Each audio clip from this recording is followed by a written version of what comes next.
আমাদের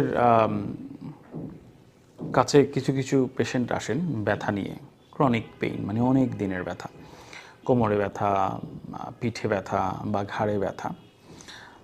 এরকম হয়েছে একজন রোগী, কত বছর হবে বয়স, 55, পিঠে ব্যথা নিয়ে এসছেন। সো আমরা ট্রিটমেন্ট করলাম, অস্টিওপ্যাথিক ট্রিটমেন্ট করলাম, ব্যথার কারণে যেই পিঠের মাংসপেশিগুলো শক্ত হয়ে গেছে সেগুলো ঠিক করলাম। দুটো সেশন, তিনটা সেশনের মধ্যে ওনার ব্যথা প্রায় 80-90% ভালো হয়ে গেল। তারপর স্বাভাবিকভাবে আমরা ব্রেক দিলাম যে ঠিক আছে আপনি আরও দুদিন পরে আসেন, ব্যথা যেহেতু কমে গেছে। দুদিন পরে যখন উনি আসলেন তখন দেখা গেছে ওনার ব্যথা আবার একটু বেড়েছে।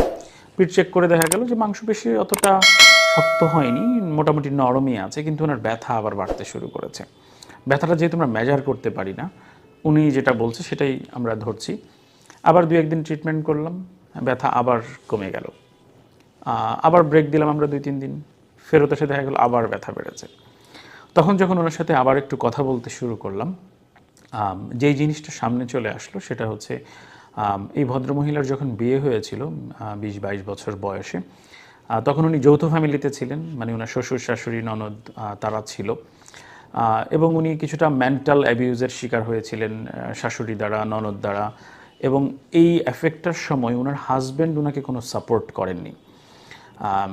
সো ওই যে মানসিক চাপ ওনার মধ্যে রয়েছে, এটা এখন প্রায় 20-30 বছর পরে এসে, গত 10 বছর কিন্তু উনি ওনার নিজের বাসায় আছেন।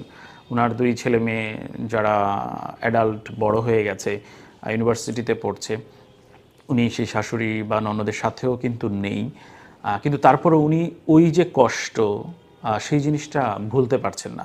আমরা এই যে বয়ে নিয়ে বেড়াচ্ছি, এবং ইন্টারেস্টিং ব্যাপার হচ্ছে যে উনি যখন আমাকে এই জিনিসগুলো বলছিলেন, বলতে বলতে যখন উনি একটা পর্যায়ে গিয়ে অঝরে কাঁদতে শুরু করলেন, তারপর থেকে ওনার ব্যথা কিন্তু কমতে শুরু করলো, এবং সেই যে ব্যথা গেল আর কিন্তু ব্যথা ফেরত আসেননি। সো আমরা কিন্তু অনেক সময় যেটা হয়, আমরা কিন্তু বয়ে নিয়ে বেড়াই আমাদের যে কোনো এফেক্ট, শারীরিক হোক, মানসিক হোক।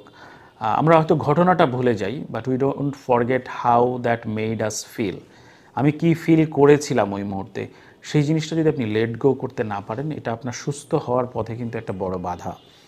হ্যাঁ, একটা ওষুধ আপনার ব্যথা হয়তো কিছুটা কমাতে পারে, ইনজেকশন ব্যথা কমাতে পারে, কিন্তু মনের যে ক্ষত, সেই ক্ষতটা যদি আপনি বয়ে বেড়ান, তাহলে আপনি কিন্তু সুস্থ হতে পারবেন না।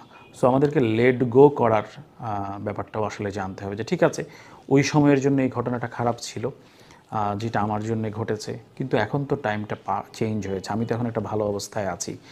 আমাদেরকে আমাদের প্রয়োজনেই, সুস্থ হওয়ার প্রয়োজনেই ওই জিনিসটা লেট গো করতে হবে, তাহলে আপনি ভালো থাকতে পারবেন, ব্যথামুক্ত থাকতে পারবেন।